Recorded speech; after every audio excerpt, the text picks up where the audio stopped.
नमस्कार, आप सभी का स्वागत है इंडिया न्यूज़ पर। और हमारे साथ कुछ खास गेस्ट हैं क्योंकि ये जो महीना चल रहा है, प्यार का महीना चल रहा है। लोग प्यार करते हैं। वैसे तो प्यार करने की कोई समय नहीं होता है, लेकिन खास बनाया गया है। लोग इजहार करते हैं, प्रेम करते हैं।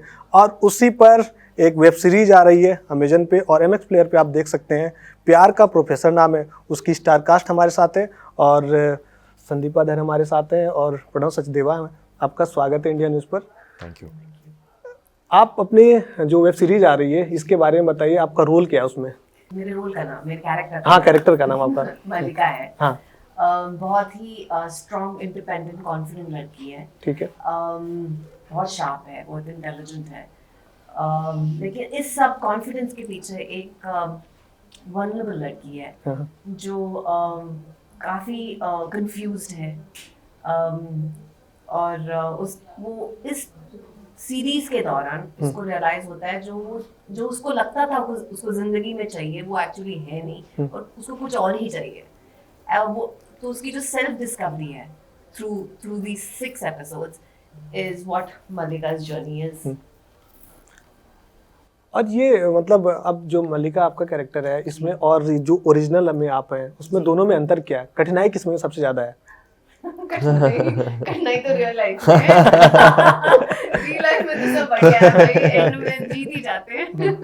अच्छा प्रणव, आप डायरेक्टर भी हैं और एक्टर भी हैं इस मैं वेब सीरीज में। नहीं, मैंने लिखाई की है। हाँ, मैं राइटर हूँ। राइटर है। और मैंने क्रिएट किया है शो को। हाँ। लेकिन मैंने डायरेक्ट नहीं किया। डायरेक्ट किया है मिस्टर अक्षय चौबे ने। अच्छा, अक्षय चौबे ने। जी। तो इसमें आप मतलब इनका कैसे चुनाव हुआ, इसमें सेलेक्ट कैसे किया गया इन्हें? जी, तो बेसिकली हमको एक बहुत अच्छी एक्टर चाहिए थी अपने पार्ट के लिए। हाँ। जो कि नॉर्थ इंडिया से लगे, दिल्ली से लगे। हाँ। और जो कि एक सर्टेन टाइप का लुक जिनका हो। हाँ। तो और हम जब अच्छे एक्टर्स को ढूंढ रहे थे तो हमारे पास कुछ ऑप्शन आए। तो जब फिर संदीपा का हमारे पास ऑप्शन आया और हमने इनका कुछ काम देखा, हमें लगा ये तो एकदम करेक्ट हैं फॉर द पार्ट भी, और बहुत अच्छी एक्टर हैं। तो इसके लिए वो बड़ा इजी कॉल था हमारे लिए। फिर इनको हमने पूछा, फिर इन्होंने टाइम लिया 2-4-5 दिन। तो हम तो पहले मोमेंट से सोल्ड थे कि आ जाएं शो में। लेकिन अच्छा, फिर इन्होंने जब इनका चुनाव हुआ तो आपको ऐसा नहीं लगा कि जो है जन्नत जो है कश्मीर में है और वाकई जन्नत आपके पास आ गई? बिल्कुल। मैं तो 2-3 रात इनसिक्योरिटी से मैं सो नहीं पाया। मैंने कहा यार अगर ये सेम फ्रेम में होंगी तो मुझे तो कोई देखेगा ही नहीं। तो ये तो मुझे बिल्कुल लग रहा था। अच्छा, आपके कश्मीर में अभी ये फिल्म सिटी वहाँ पे बन रही है, कई सारे वेब सीरीज शूट हो रहे हैं। 2021 से लेकर अभी तक बहुत ज्यादा 300 से ज्यादा वेब सीरीज शूट हुई। सिंघम अभी हुआ है, आपको कैसा लगता है? बहुत अच्छा लग रहा है यार। एक टाइम पे सारी फिल्में वहाँ पे शूट होती थी ना, मिलिटेंसी के पहले। अगर कोई बाहर नहीं जाता था, कोई स्विट्जरलैंड नहीं जाता था, सब कश्मीर जाते थे शूट करने के लिए। मेरे पेरेंट्स मेरे को कितनी कहानियां सुनाते हैं अबाउट दिलीप कुमार साहब, बच्चन साहब जो आते थे शूट करने के लिए। और फिर वो मिलिटेंसी की वजह से सब रुक गया था। अब वापस वो रिवाइव हुआ है और लोग म्यूजिक वीडियोस काफी शूट करते हैं कश्मीर में। आजकल फिल्म शूट्स बहुत हो रही है, तो बहुत अच्छा लग रहा है। टूरिज्म बढ़ रहा है इतना सारा। इनफैक्ट मैं लास्ट ईयर पहली बार गई थी कश्मीर और अपना घर देखा, और वहाँ का माहौल इतना अच्छा है। कुछ पहले से बहुत ज्यादा बदलाव हो गया अभी। आई फील बहुत अच्छा। आई मीन पहले काफी लोग कहते थे कि अनसेफ फील होता है, लेकिन अब तो बिल्कुल ऐसा मुझे कुछ लगा नहीं। मैं अपनी पूरी फैमिली के साथ गई थी, 2 हफ्ते रहे हम लोग। बहुत मजा किया, खाना खाया, कश्मीरी खाना खूब सारा, और बहुत घूमे। पहलगाम, गुलमर्ग, गुरेज सब गए, श्रीनगर। मैडम अब मतलब इसमें आपका कैरेक्टर क्या है इसमें? मेरे कैरेक्टर का नाम वैभव चक है। हाँ। और मेरा कैरेक्टर एक वेस्ट दिल्ली का लड़का है जिसको बहुत सारे पैसे कमाने हैं, और जिसका पैशन है कि वो दूसरे लड़कों को सिखाए कि लड़कियों के साथ कैसे पेश आना है, लड़कियां कैसे पटाना है। और ये बेसिकली वो करता है रात के टाइम। हाँ। दिन के टाइम वो बॉडी लैंग्वेज की कोचिंग करता है, दिन के टाइम बोरिंग काम करता है। अच्छा। और रात के टाइम वो सब लड़कों को एक अंडरग्राउंड क्लास देता है जिसमें 50, 60, 70, 80 लड़के आते हैं और उससे सीखते हैं प्रोफेसर की तरह। तो वो प्यार करना सिखाता है, आपको टेक्निक सिखाता है। अब आप प्यार कीजिए, शादी कीजिए या जो करना चाहिए। प्यार टिकाना मतलब सिखाना कितना कठिन रहा है? प्यार करना ज्यादा कठिन है यार। हाँ। सिखाना बड़ा आसान है सब कुछ लाइफ में। जेनजीज को क्या सिखाएंगे आप? जेनजीज को जो मुझे सिखाना है वो मैं शो में सिखाऊंगा 14 तारीख को जो वो आएगा। बहुत सारी टिप्स हैं, मतलब बहुत सारी टिप्स हैं जो आप आएँ और आप देखें, स्पेशली लड़के। तो अभी मैं बोल रहा था कि जो लड़के हैं वो इसलिए आए ताकि वो टिप्स सीख पाएं, और लड़कियां इसलिए देखें ताकि जब वो लड़के वो सेम टिप्स को या ट्रिक्स को अप्लाई करें तो उनको पता हो कि कैसे उनको रोकना है। अच्छा, आप दोनों एक एक टिप्स दीजिएगा, उसमें तो हम लोग देखेंगे ही क्योंकि बहुत अच्छी वेब सीरीज आपकी है। तो एक टिप्स कोई दीजिए आप। मैं अगर आपको एक टिप दूं तो बेसिकली हम लड़के ऐसे बेड से निकले सोए हुए ऐसे किया जैसे मैं अभी हूं और उठ के आ गए, लेकिन अब आप इनको देखिए ये कितने तैयार होके खुद को ग्रूम करके प्रॉपरली बाल एकदम सही तरीके से हील इनका से। हम लड़के जो है अपने आप को बिल्कुल भी अपीयरेंस ग्रूम नहीं करते, अपने अपीयरेंस पे काम नहीं करते। तो अब आप देखिए आपके भी बाल मेरे जैसे ही उड़े हुए, हम दोनों का हाल उड़ा हुआ है। तो इसके लिए हमको ये सबसे पहला 0 लेसन जो है वो ये है कि एक अच्छा हेयर कट हो, एक परफ्यूम हो, तो लड़की पास से गुजरे तो खुशबू आए, है ना, और जैकेट पहननी बहुत जरूरी है। जब मैं नेक्स्ट टाइम आऊँ आप जैकेट पहनना। अच्छा, क्यों जरूरी है ये आप शो में देखना। अच्छा, लेकिन जैकेट बहुत जरूरी है, देखिए तभी मैं पहन के आया हूँ। आप क्या देंगे टिप्स? मेरी टिप है कि लड़कियों को चेज नहीं करना चाहिए, लड़कों को चेज करना चाहिए लड़की। तो ये जो लड़कियां कभी बहुत बार फोन करती है ना लड़के को कि कहाँ हो, क्या किया, कहाँ किसके साथ, ये सब नहीं करना चाहिए। मतलब उन्हें वो कॉल इसलिए करती है क्योंकि वो मतलब अनसेफ रहती है। कुछ लड़के ना 10 बार कॉल करेंगे, कहाँ हो, क्या कर रहे हो, किसके साथ हो, कहाँ खाना खाया, खाना नहीं खाया, बाबू ने खाना खाया। भाई ये सब करने की जरूरत नहीं है, वो बड़ा है, मुझे पता है, वो भूख से मरेगा नहीं। लेकिन वो लोग ये बोलते हैं तो केयर करते हैं, हम इसलिए करते हैं। केयर करने की जरूरत नहीं है, लड़के लायक ही नहीं है इतने केयर। अच्छा प्रणव बताइए, अगर 10 बार दिन में आपको कॉल ना जाए तो आपको लगेगा कोई केयर कर रहा है आपका? मुझे सच बताऊं लगेगा, मुझे तब ज्यादा लगेगा अगर मुझे कोई तंग ना करे, मुझे लगा यार ये मेरे बारे में सोचता है, मुझे तंग नहीं कर रहा बिल्कुल। तो इसके लिए, लेकिन मेरे को खाना खाया हाँ वो इरिटेटिंग है, लेकिन मुझे ये लगता है जब मैं फोन करूं तो हमेशा उठाया जाए। हाँ, ये अच्छा है कि लड़की फोन करेगी तो लड़का नहीं उठाएगा, लेकिन लड़का जब फोन करे तो लड़की को हमेशा उठाना चाहिए। ये मेरे डबल स्टैंडर्ड है। यस। अच्छा, मतलब जो आजकल के जो लड़के लड़कियां प्यार करते हैं और जो पहले के लोग करते थे, उन दोनों में आपको लगता है कि अंतर बहुत ज्यादा था? आजकल के लोग बस दिखाने के लिए कर रहे हैं प्यार, लिव इन रिलेशनशिप में रहना इसलिए प्यार करना है। आई फील लाइक बहुत प्रेशर हो गया है रिलेशनशिप्स के को लेके। आई फील लाइक अ प्रेशर हो गया that you should have a boyfriend, you should have a girlfriend. पहले ऐसा था नहीं, पहले तो लोग इनफैक्ट बोलने से भी डरते थे ना, शर्माते थे। बट अल्टीमेटली सबको क्या चाहिए? बेसिक प्यार चाहिए यार सबको, चाहे वो जेनजी हो, चाहे वो मिलेनियल हो, सब कोई हर कोई अपना सच्चा प्यार करना चाहता है। लेकिन अब ये बात ना सोशल मीडिया की वजह से थोड़ी बिगड़ गई है। आई फील बेंचिंग हो गया है और सिचुएशनशिप हो गया है। हाँ, ये नया चल रहा है सिचुएशनशिप। हमें डिक्शनरी खोलनी पड़ेगी ये सब समझने के लिए। आप तो टिप्स देते हैं, सिचुएशनशिप क्या है? सिचुएशनशिप के बारे में हम बात नहीं करते, सिचुएशनशिप तक पहुंचना कैसे हम सिखाते हैं। और सिचुएशनशिप को हम प्रमोट भी नहीं करते। और सच बताऊं आपको, मैं इतना बुढ़ा हूं मुझे समझ में भी नहीं आता वो है क्या सिचुएशनशिप। वो एकदम 17-18 साल के बच्चे कर रहे हैं ना यार सिचुएशनशिप। वाह, वो that's for boys, main don't do it. तो बेसिकली वो बिल्कुल यार मेरे को लग रहा है थोड़ा सा ना अभी जनरलाइज भी हमने कर दिया ज्यादा। कि अगर जेन जी है, यंग बच्चे हैं, तो वो यंग बॉयज एंड गर्ल्स, तो बेंचिंग सब हो रहा होगा, बट संदीपा राइटली सेड कि ultimately everybody is looking for that connect. तो वो उसका फॉर्म बदल गया है। ऑब्वियसली हमारे कपड़े भी तो बदल गए, अब जो हम 60s में पहनते थे वो नहीं पहनते, 60s में जो गाने बनते थे अब नहीं बनते, तो सब कुछ बदल रहा है। एक्चुअली लोगों में पेशेंस कम हो गया है। डेफिनेटली आप देखो रील पे भी लोग 2 सेकंड से ज्यादा नहीं रुकते। खट पेशेंस, इससे ADHD भी हो रहा है लोगों को। तो I feel like because of lack of patience ना, लोग आप एक गलती कर दो, ओके ब्रेकअप, उसने ये ऐसा बोल दिया, ब्रेकअप, ऐसे ब्रेकअप तो ऐसे हो। अच्छा, जेनजीज जो प्यार करते हैं, आपको लगता है कि रेस्पेक्ट वो रखते हैं, वो सारी चीजें दिखा देते हैं सोशल मीडिया पे लाके? वो ये सोचते हैं कि हम स्टेटस मेंटेन कर रहे हैं, जो दिखा रहे हैं वो दिखा दे, वही हमारे लिए प्यार है। अपने पास क्या प्राइवेट रखना चाहिए चीजों को? बिल्कुल, ये एक्चुअली वो जमाना हो गया है कि all hat and no cattle. Basically जो टोपी है गाय पालने वाले की, बट गाय नहीं है। तो अभी दुनिया ही वैसे चल रही है, फॉर्चुनेटली अनफॉर्चुनेटली, मोस्टली अनफॉर्चुनेटली, कि हम जो दिखाने की कोशिश कर रहे हैं, जो हम प्रिटेंड कर रहे हैं, अक्सर सोशल मीडिया पे वो सच्चाई नहीं है। तो आई थिंक वही चीज़ फिर इसमें भी ट्रांसलेट कर रही है कि अपने लोग रिलेशनशिप्स को भी ओवर द टॉप जाके दिखाते हैं, चाहे पीछे क्या हो किसी को पता नहीं, but you are definitely right कि अब जितना दिखाया जाता है वो पहले नहीं दिखाया जाता था। था ही नहीं ना, था ही नहीं। था ही नहीं, था ही तो दिखाते ही नहीं थे। आज कल के जो यूथ प्यार करते हैं, मतलब उनको ये लगता है कि रुपया रहे, पैसा रहे, गाड़ी रहे, उसको देख के प्यार करते हैं।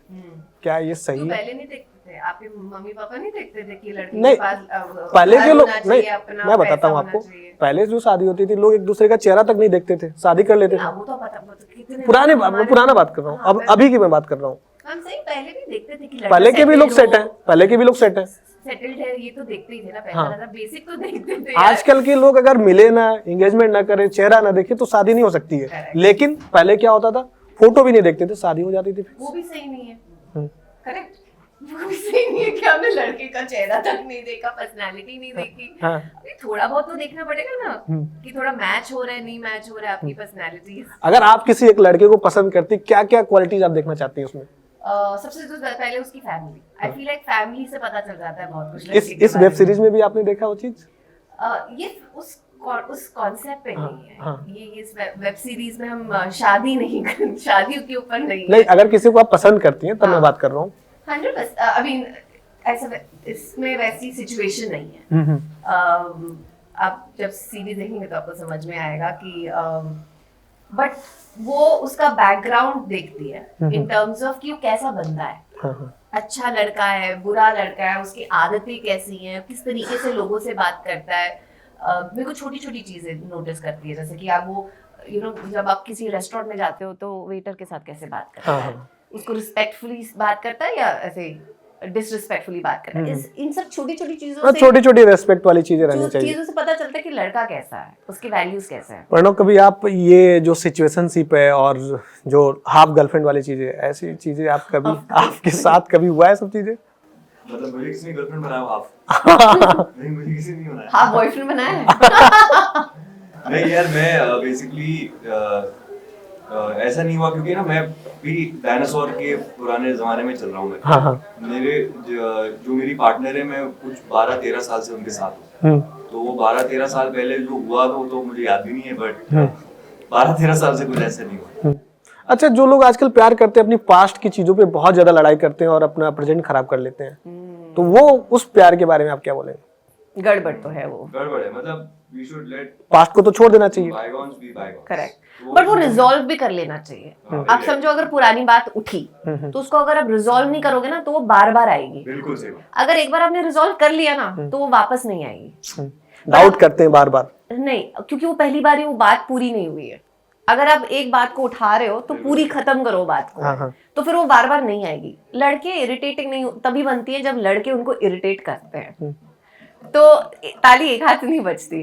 तो अगर ऐसी चीजें आ रही है ना, इट्स बिकॉज कहीं ना कहीं वो रेजोल्यूशन दोनों की तरफ से हुआ नहीं है। तो वो होना बहुत जरूरी है। अच्छा प्रणव, कभी आपके साथ ऐसा हुआ है कि लड़कियां बहुत ज्यादा बोलती हैं, कभी कभी आपको लगता है नहीं वो गलत बोली, लेकिन फिर भी आप बोलते हैं नहीं ठीक बोल रही हूँ भाई, मैं सॉरी, मैं ठीक हूँ? अक्सर हो ऐसा क्यों? यार, अब रात के 2 बजे आपको नींद आ रही है, हाँ, उसको बात रिजॉल्व करनी है, हाँ, क्या करोगे? सो जाओगे ना, ये बोल के कि यार हाँ, I think you are right, हाँ। I think you are right, I was wrong, I should done this और I should not done this. Easiest way out है ना। हाँ। फिर अगली बार देखना क्या है। यही डिफरेंस है ना लड़का लड़की में। लड़की तब तक नहीं सोएगी जब तक वो पूरा खाल की बात। वो नहीं सोएगी सर। अच्छा, आज का दौर जो बहुत ज्यादा मॉडर्न हो चुका है और लड़की बहुत ज्यादा दौर मॉडर्न बहुत ज्यादा अपडेट हो चुका है और लोग लड़कियां कई तरह की डिमांड करती है कि नहीं मैं ऐसे करूंगी, नहीं मुझे ऐसा चाहिए। तो क्या लगता है, लड़के अगर पीछे से रोकने जाते हैं कि तुम ऐसा मत करो, तो सीधे बोल देते हैं कि नहीं तुम अपडेट नहीं हो, तुम रोक रहे हो चीजों को। हालांकि उसके अच्छे के लिए समझाते हैं, लेकिन लड़के को रोक दिया जाता है कि नहीं तुम गलत बोल रहे हो। लड़कियां जो बोलती है वो बोलती है कि तुम सही बोल रहे, तुम गलत बोल रहे हो, मैं सही कर रही हूँ, क्योंकि वो बहुत ज्यादा अपने आप को अपडेट दिखाती हैं। ये उल्टा भी तो होता है। उल्टा नहीं होता ये? क्यों? क्या हुआ? आपको नहीं लगता कि लड़के ऐसे करते हैं? हाँ, अब तक तो वही चलता आ रहा है। हाँ। कि लड़के यही करते हैं और लड़कियां चुपचाप बोलती रहती हैं हमेशा लड़के को मत करो ऐसे, ये गलत है। हाँ। मत करो, और फिर लड़का पछताता है, फिर बोलता हाँ तुम सही थी। लेकिन अब जब लड़कियां ऐसे बोल रही हैं तो क्यों गलत है? इक्वालिटी की कहाँ गई बात? क्या हुआ? और अब जैसे आपको मान लो जर्नलिस्ट बनना था, तो आपके पेरेंट्स बोलते भाई तू केमिस्ट बन, आपको आपके मन की करनी है, आप बोलते नहीं भाई मुझे वही करना है जो मुझे करना है, तो आप गलत तो नहीं क्या हो? अच्छा ये बताइए, अभी जो बात को अच्छे से घुमाते हैं, अभी जो आप जब शूट कर रहे थे उस दौरान कुछ फनी इंसिडेंट बताइए उस दौरान जो घटा हो, बहुत ज्यादा आप लोग हंसे हो। कुछ ज्यादा कुछ हुआ नहीं, बस इन्होंने मुझे मारने की कोशिश की थी। हाँ। कुछ ज्यादा नहीं हुआ था, बस मैं मरते मरते बची हूँ। इन सीन में गाड़ी चला रहे थे। हाँ। और गाड़ी में हमारा एक बहुत इंपॉर्टेंट सीन था, तो इन्होंने करी गाड़ी चालू और चलाना शुरू करा, और विद इन 5 सेकंड में वो गाड़ी कब 0 से 100 पहुंची, और कब हम मरते दीवार में वो घुसने वाली थी गाड़ी, बस एंड मौके पे उन्होंने ब्रेक मार दिया और मैंने वो हैंड ब्रेक उठाया, नहीं तो अभी हम यहाँ नहीं होते। अब हम यहाँ नहीं होते, हम ऊपर से देख रहे होते शो को रिलीज। अच्छा, वो पुरानी गाड़ी थी, गलती क्या हो गई यार कि वो जो एक्सेलरेटर था और ब्रेक था, मैं कंफ्यूज हो गया, तो मैंने ब्रेक दबाने के बजाय वो दबा दिया, तो रुकने के बजाय और भाग गई, तो थैंक गॉड इन्होंने वो खींच दिया, वरना तो बैकअप था, असली में बैकअप था उस दिन, हमेशा के लिए, अगले जन्म में आते रिलीज करने के लिए। अच्छा, आप कश्मीर से निकली हैं, कितना कठिन था वो दौर जब आप मुंबई पहुंची महानगरी, मतलब आप कब से शुरुआत की इसके बारे में बताइए जरा।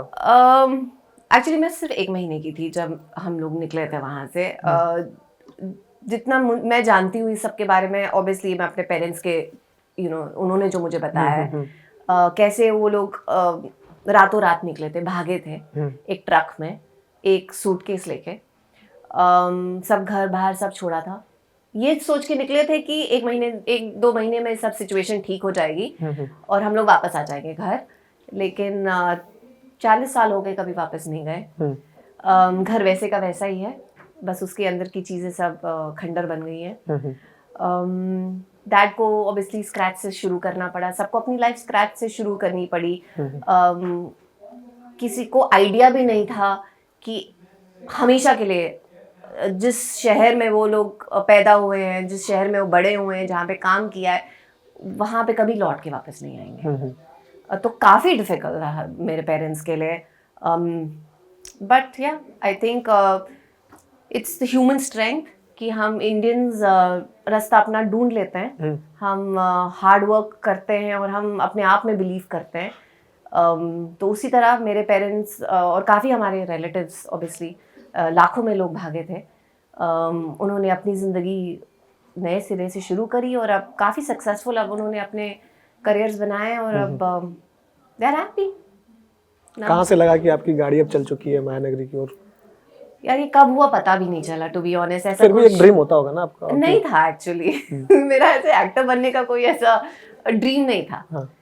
आई नो काफ़ी लोगों के होते बचपन से कि मैं हीरोइन बनूंगी, ऐसा मेरा कुछ नहीं था। मैं कॉलेज में पढ़ रही थी और मैं इनफैक्ट काम भी कर रही थी, मैं डिज्नी यूटीवी के साथ काम करती थी, तो मैं अपना MBA की तैयारी कर रही थी कि अब मैं वो सब करूँगी, और but I think destiny had a different part two play, और मुझे जहाँ कहते हैं ना जहाँ आपको पहुँचना होता है वहाँ पहुँच जाते हैं। प्रणव, आपका करियर कैसे शुरू हुआ? मैं बचपन में मिमिक्री वगैरह किया करता था, और उसके बाद एक कोई न्यूज़पेपर में ऐड आया जिसमें कोई ऑडिशन था, तो मेरे फादर थिएटर करते थे अपने टाइम पे। अच्छा। अपने स्कूल में, और उन्होंने कुछ प्लेज NSD में भी किए, तो वो मुझे उस ऑडिशन के लिए ले गए सीरियल के, तो मैं वहाँ चला गया और मैं सिलेक्ट हो गया। तो मैंने उस क्लास 1, तो मैंने पहला सीरियल किया था अपना, उसका नाम था इंतहा। अच्छा। और फिर वहाँ पर उसमें मैं एक डेफ एंड डम बच्चा था, मेरे डायलॉग नहीं थे कोई, तो बैठा रहता था सिर्फ। तो एक दिन डायरेक्टर साहब मेरे से बात करते रहे, उन्होंने बोला इसको डायलॉग देते हैं, एक काम करो गिफ्ट दो, और ये खोलेगा और इसके फादर की फोटो, और ये चिल्लाएगा, इसकी याददाश्त वगैरह सब वापस आ गई, वो बोलने लगेगा। तो that's how it started for me. उसके बाद फिर मैंने कॉलेज तक कुछ और नहीं किया, मैं थिएटर करता। कॉलेज में भी मेरा एडमिशन थिएटर से हुआ, फिर मैं थिएटर करता रहा। वहाँ पे मैंने एक प्ले किया जो मिस्टर उमेश बिष्ट के कास्टिंग डायरेक्टर ने देखा। फिर मैं टेलीविजन में आया अराउंड जब मैं 2nd-3rd ईयर में था, 2-3 टीवी शो किए, फिर मैं टेलीविजन से बोर हो गया, फिर मैंने वेब शोज करने शुरू किए 4-5, और फिर ये चलते चलते एक के बाद दूसरा चलता। नहीं, मतलब आपका भी जर्नी बहुत अच्छा रहा एक तरीके से, और उम्मीद ये करते हैं कि प्यार का प्रोफेसर जो है बहुत अच्छा जाए, क्योंकि लोग आपसे टिप्स लेना चाहते हैं, क्योंकि आप टिप्स तो बता नहीं रहे यहाँ पे ढेर सारा। तो देखना पड़ेगा आपको जाके, और तभी जाके पता चलेगा कि कैसे कैसे टिप्स आप दिए हैं। तो उम्मीद यही करते हैं कि आपकी वेब सीरीज काफी अच्छा जाए, और हमारे साथ अपने कीमती वक्त दिया उसके लिए बहुत बहुत Thank धन्यवाद। you. और आप लोग जाइए और जरूर देखिए, क्योंकि टिप्स अगर आपको लेना है तो आपको देखना पड़ेगा, तब जाके आपको पता चलेगा कि कैसे कैसे प्रोफेसर ने क्या क्या टिप्स दिए हैं वहाँ पे। तो क्योंकि बहुत सारे लोग टिप्स लेने के लिए बैठे हैं, प्यार का महीना चल रहा है, तो आपको देखना पड़ेगा प्यार का प्रोफेसर, तब आपको समझ में आएगा। और आपको जैकेट पहननी पड़ेगी। हाँ ठीक है, और ये टिप्स है इनके लिए, तो मैं जैकेट जरूर डालूंगा। और आप लड़की देखते से रहिए। मिलने जाओ तो जैकेट पहन के जाओ। ये टिप्स रख लीजिएगा, क्योंकि जैकेट पहनना पड़ेगा। चलिए, आप सभी का बहुत बहुत धन्यवाद इंडिया न्यूज पे बने रहने के लिए। Thank you.